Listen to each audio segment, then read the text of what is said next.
Hello again, my wonderful friends. It's time for a story, one we haven't done in quite a while. This is a strange one, maybe a little bit of a creepy one. We'll have to read on and find out. But this is from our friend Gantt Chart. This is Strange Happenings in the Woods.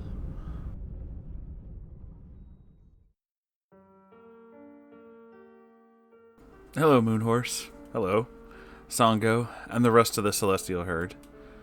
I've decided to take a break from writing Karen and Neckbeard fanfiction to try and write something different. I know that Moonhorse is a connoisseur of strange things. I do like them. So I decided to share a real-life story that happened to my father. Now, I want to make this perfectly clear.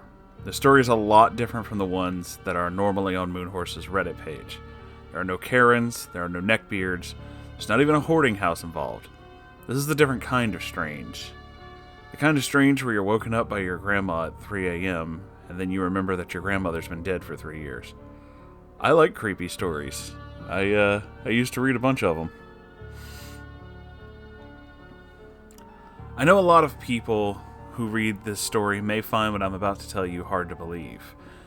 Call it fact or fiction, call it an overreaction to everyday normal stimuli.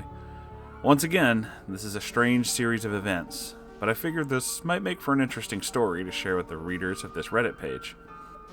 This story is a short collection of strange happenings my dad experienced while in the forest. Things that he and I really can't find an explanation for. If anyone has any theories, I'd like to know. Incident number 1. The Screams. To start this off, let's discuss the first strange occurrence that my dad had. This one happened to him back in the 70s when he was a kid living in Astoria, Oregon. Now, to the people who are reading this, you're probably wondering, what is Astoria like? Well, if you've ever seen The Goonies or Kindergarten Cop, the town those movies were filmed in, the town's surrounded by thick Oregon forest bordering on the Columbia River and the Pacific Ocean, that's Astoria. My dad grew up in that town for years, and had one strange occurrence happen to him with his friend, which we'll call Eddie. Eddie and my dad were hooligans, always getting up to shenanigans, trying to do things like ride the empty boxcars on trains, only to find out that the train kept speeding up, and by the time it slows down, they have an 8-mile walk ahead of them. They were partners in crime, and were the best of friends because of it. One particular night, my dad and Eddie decided to go camping in a patch of forest near Astoria. Not too far from town, but still a pretty decent piece from civilization. They didn't really have much for camping supplies: old blankets, pack of hot dogs, thermos full of Kool-Aid, and a lighter. That's about it. However, Eddie decided to bring his Manx cat, Gremlin, to help keep them company. So my dad and Eddie walked to the forest and set up camp. They built a fire, and soon they're laughing with each other, telling stories, and generally having the kind of conversation that 70s kids would have. It started getting late, and darkness began to descend upon them. Now, according to my dad, nights in Oregon are something else from your usual nights.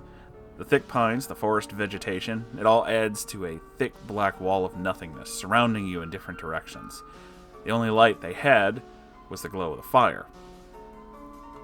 While my dad and Eddie were having their conversation, Gremlin was acting weird. Gremlin was motionless, staring directly off in one direction, his ears focusing on something beyond the group's line of sight.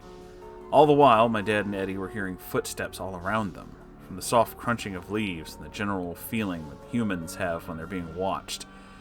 These were all dead giveaways that they were not alone. Suddenly, there was a scream off in the trees, the kind of scream my dad has never heard before and never wants to hear again. The kind of scream that no known animal makes in Astoria. The kind of scream that immediately triggers your fight or flight response. The kind of scream that, according to my dad, reverberated through his body like a gong. At that moment, Gremlin jumped into the darkness surrounding them and began running. My dad and Eddie were both thoroughly freaked out and immediately came to the rational decision of getting the hell out of there. And so, my dad and Eddie began running through the dark, thick forest, searching for any sign of civilization, searching for a way out. Eventually, my dad and Eddie got back to Eddie's house, where the police and Eddie's parents were standing outside. Soon, the grown-ups began questioning my dad and Eddie, wondering what all that noise was. As it turned out, a bunch of people had heard the scream and reported the incident to the police. My dad and Eddie had to explain to the officers that it really wasn't them. At first, the grown-ups stood there in disbelief. After all, that is the old horror movie cliche. Some ghost or monster appears to a group of kids, and the adults don't believe the kids. And at first, it seemed like my dad and Eddie were truly in trouble, until everyone started hearing the screaming again, coming from the forest. Those same dreadful screams. It was at that moment that the grown-ups realized that my dad and Eddie were telling the truth. My dad and Eddie never had an experience like that again in Astoria. They just continued living their lives like they normally did after that incident. Becoming teenagers, going to parties, graduating, then going off to college. They never found Gremlin. Whatever happened to him will always be a mystery to my dad and Eddie. Maybe Gremlin got lost in the woods and became a feral cat. Maybe someone found Gremlin and adopted them. Or maybe something got Gremlin. Either way, Gremlin was never seen again. Incident number 2. The hooting. Years later, my dad and my grandfather decided to leave Astoria and move out to Wisconsin. How do I describe Wisconsin? Geographically, it's boring. Aside from the Great Lakes, it's just flat land for miles covered by either farmland or the occasional patch of deciduous forest. The reason for this is the glaciation that occurred during the last ice age, smoothed out the state of Wisconsin like a hot iron. However, there's one patch of territory that managed to avoid this fate, an area filled with rugged hills and thick forests, a region the locals call the Driftless, due to it being free of any signs of glacial drift. My grandparents owned a plot of land in this area, which is mostly forest, but has the occasional plot of land that he used for growing crops and herding cattle. Here's a photograph I took from the farm to give you an idea of what it's like there. My dad would sometimes make visits to the area, and he encountered 2 more strange situations that he doesn't quite understand. One night, while my dad was on my grandparents' porch, my grandparents' house sits on the side of a hill, where it borders an even taller hill filled with oak and birch trees. He began hearing some strange hooting off in the forest atop the higher hills next to the house. It almost sounded similar to coyotes, except it was a little off. According to my dad, it didn't sound quite like a coyote. As mentioned before, my dad grew up near forested areas, and he told me he knew what coyotes sounded like. He told me that these were no coyotes. It sounded like something impersonating one, and judging by the multiple cries, there were multiples of them. My dad, deciding to kind of play along, began imitating these sounds, only to hear the cries grow louder and angrier. Like whatever was making these sounds was suddenly pissed off at my dad and wanted to make absolutely clear that he was not welcome there. He just kind of laughed it off and decided, okay, I've had my fill for tonight, and went back inside.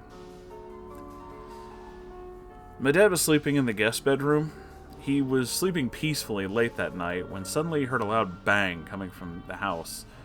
And my dad tells me that this was a huge thump that he heard that woke him up immediately, like something took a huge club and smacked the wall of the house from the outside. Now he was freaked out. What had made that noise? Was it related to the hooting? At first, my dad thought the bang he heard was the result of some kind of ghost or something, but nowadays he's not so sure. Fast forward to hunting season out in the Driftless. The trees have barely any leaves left, the tall grass is starting to turn brown and curl downwards. My cousin and my uncle were hunting in the woods that year and managed to shoot 3 deer in the clearing not too far from my grandparents' house. My dad saw 3 deer and thought that they managed to get a really good catch. So they decided to go back down to the barn, grab a tractor and trailer so they could transport their newly killed deer. By the time they had gotten back to the clearing, they saw that one of the deer is gone. The 3 of them were confused, like, what the hell? What happened to one of the deer? After packing 2 of the deer into the trailer, my dad and cousin began searching the nearby forest for the deer carcass. Eventually they found it, a few hundred yards from where it originally was, but that's not the weird part. The weird part is that whatever found this deer had the strength to not only drag it, but rip off one of its legs. Not chewed off, not clawed off. Whatever this thing was just grabbed the leg and tore it clean off. For this one, I looked up what it could possibly be. I'd imagine a coyote or a wolf would not be strong enough to do something like this. My mind immediately thought of like a bear. However, according to the DNR, black bears are rare in this region on my grandparents' farm, which is in Richland County. So, while not out of the realm of possibility, I think it's unlikely that it was a bear. Plus, if it was a black bear, why didn't it just grab its fill from the carcass and then leave when the humans showed up? Even if you want to make the argument that the bear smelled people nearby and decided to take it somewhere else, why did it just take the leg when so many people came around? And again, there were no signs of bite marks or claw marks, so it just makes me wonder what could have done this. So I guess that leaves me with a quandary about these events. I don't know what could explain these events, and my dad still holds on to the fact that he doesn't know how to explain it either. I guess it's just a fun mystery to think about, and a good story to tell around the campfire.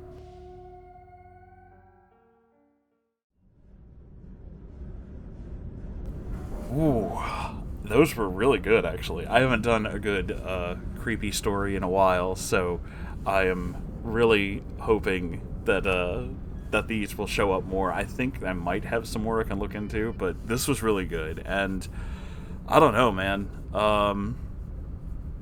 I know that mountain lions make weird screaming noises like people, but I don't think mountain lions are, native to that area per se. So I couldn't really tell you. As for the deer thing, that I really don't know. I'm with you though, like maybe a bear, but also that's rare, and why not just take the whole thing? Like, why specifically only do one part? Like, yeah, I don't know, man. That's weird. But thank you for sharing this story with us. If you enjoyed this, please make sure you like, comment, subscribe. I have a Ko-Fi, I have a merch store, and I have my own subreddit, r/Moonhorse Stories. The links to all these things and more in the description below this video. So, thanks for being here, everybody, and I'll see you in the next one. Goodbye!